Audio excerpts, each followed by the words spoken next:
इस मनुष्य शरीर में कोई न कोई व्यवस्था ऐसी जरूर होगी कि कभी न कभी इस शरीर का वायलिन या यह वाद्य झंकार हो उठे, इसमें भी कोई सुंदर स्वर जागृत हो जाए। हो सकता है कि हम भी किसी बड़ी सुंदर संगीत की महफिल के लिए बनाए गए हों। अभी हालांकि हम उससे अनजान हैं, अनभिज्ञ हैं, तो भी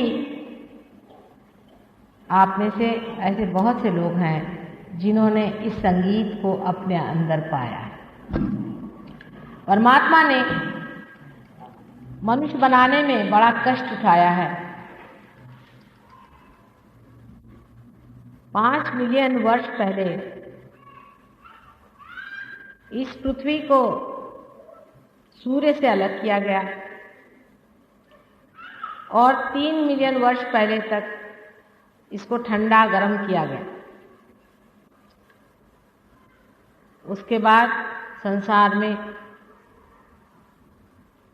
अनेक तरह की जड़ वस्तुएं, जिसे हम एलिमेंट्स कहते हैं, बनाए गए। तरह तरह के एलिमेंट्स हम लोग केमिस्ट्री में पढ़ते हैं। अगर आप लोग थोड़ी सी भी केमिस्ट्री समझते हो तो आश्चर्य होता है कि किस प्रकार ये सारे जो कुछ भी केमिकल्स बनाए गए थे वो कितने व्यवस्थित रूप से एक पत्रक में, जिसे हम आश्चर्य से देखते हैं कि बहुत ही उसकी सुंदर रचना की गई।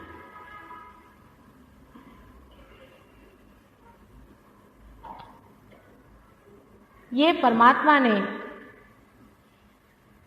न जाने किस तरह से रच करके सृष्टि की, एक एक छोटी छोटी अणु रेणु तक व्यवस्थित रूप से बनाई कि अंत में इसी अणु रेणु से संगठित होकर के संसार में जीव हो जाए।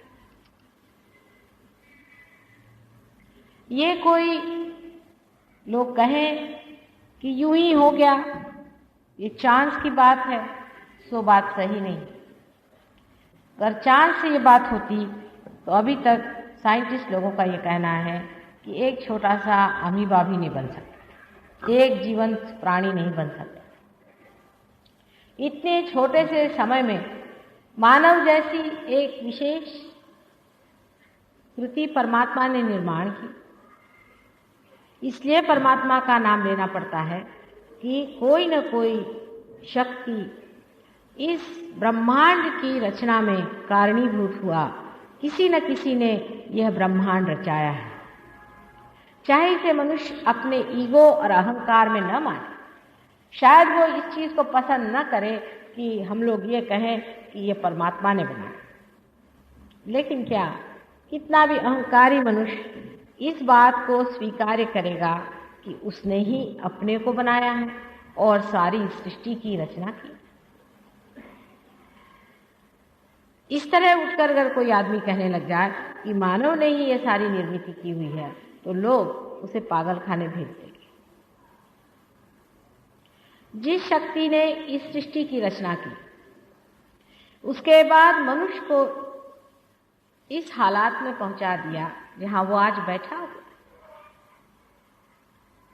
कुछ न कुछ और जरूर व्यवस्था होनी चाहिए जिससे मनुष्य अपने मंजिल पे पहुंचे। कुछ न कुछ उसने जरूर सोचा होगा कि इस मनुष्य को किसी तरह उसकी मंजिल तक पहुंचा।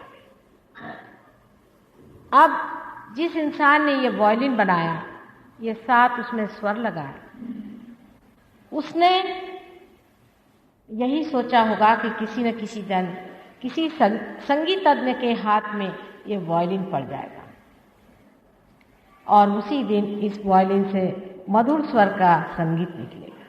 अगर ऐसे आप वायलिन को देखें तो वो जड़ वस्तु है, उसमें कोई भी सूक्ष्मता नजर नहीं आती, या ये भी नहीं समझा जाता है कि इसके अंदर से कोई सी भी ऐसी ध्वनि निकल सकती है कि जिससे अंदर सूक्ष्म संवेदना उत्पन्न हो जाए। बिल्कुल सटल फीलिंग्स आपके अंदर जो अभी आई हैं, ये कोई भी आदमी जिसने कभी वायलिन देखा नहीं, वो देख करके समझ भी नहीं सकता कि इस एक जड़ वस्तु के अंदर से ये वस्तु निकल आती। उसी प्रकार जब आप मनुष्य जन साधारण को देखते हैं, दुनिया के बवालों को और दुनिया के आफतों को देखकर मनुष्य सोचता है कि ये मानव जो है, ये सबसे खराब चीज परमात्मा ने बनाई। जानवर हैं वो हमसे अच्छे हैं, हम लोग जानवर से भी बदतर हैं। बहुत से देशों में तो लोग बच्चा ही पैदा नहीं करते, कहते हैं कि क्या इस दुनिया में बच्चा पैदा करें जहां संसार जानवर से भी बदतर है। लेकिन ये भी सोचना हमारे अज्ञान का ही लक्षण है। परमात्मा ने सबसे सुंदर कृति बनाई है मनुष्य,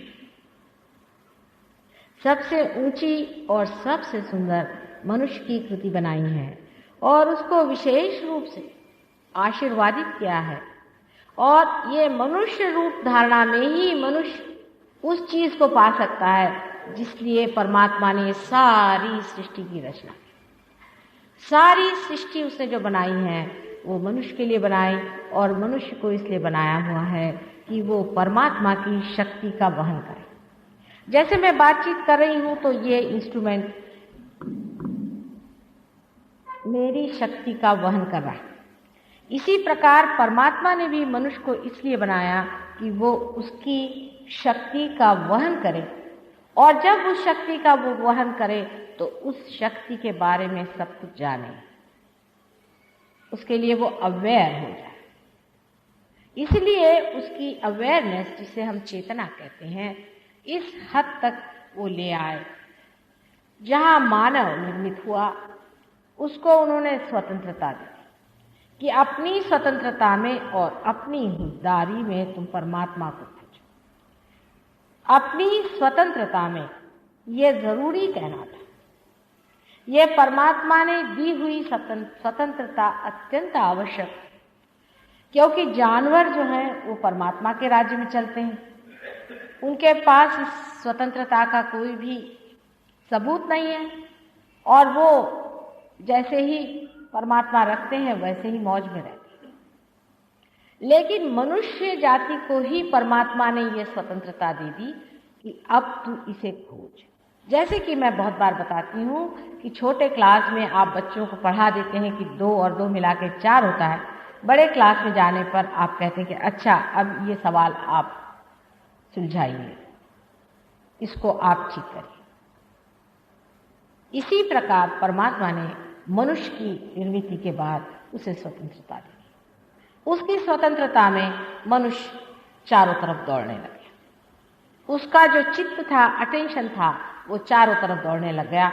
वो किस प्रकार दौड़ा और किस प्रकार वो चित्त बाहर की ओर गया है, मैंने आपसे अनेक बार बताया। जब ये चित्त आपका बाहर जाता है या टेंशन बाहर जाता है तो वो सीखता है। जैसे कि पहले मेरा टेंशन, आज समझ लीजिए कि इस स्वस्तिक के एक प्रतीक पर पहुंची, सिंबल पर पहुंची, तो मैं देखती हूँ कि आखिर ये क्या चीज़ है, ये क्यों बनाई गई, इसका क्या अर्थ है, इसमें क्या चीज़ें निहित हैं और इसका क्या मतलब होता है।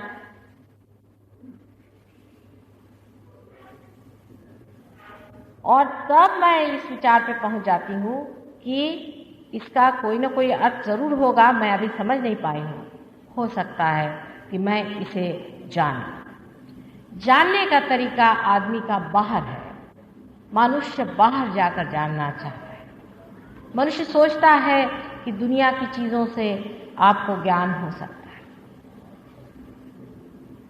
जैसे आप इस कमरे में आइए, अंधेरा है, आप एक चीज को पकड़ते हैं, दूसरी चीज को पकड़ते हैं, और फिर आप सोचते हैं कि आपने जान लिया।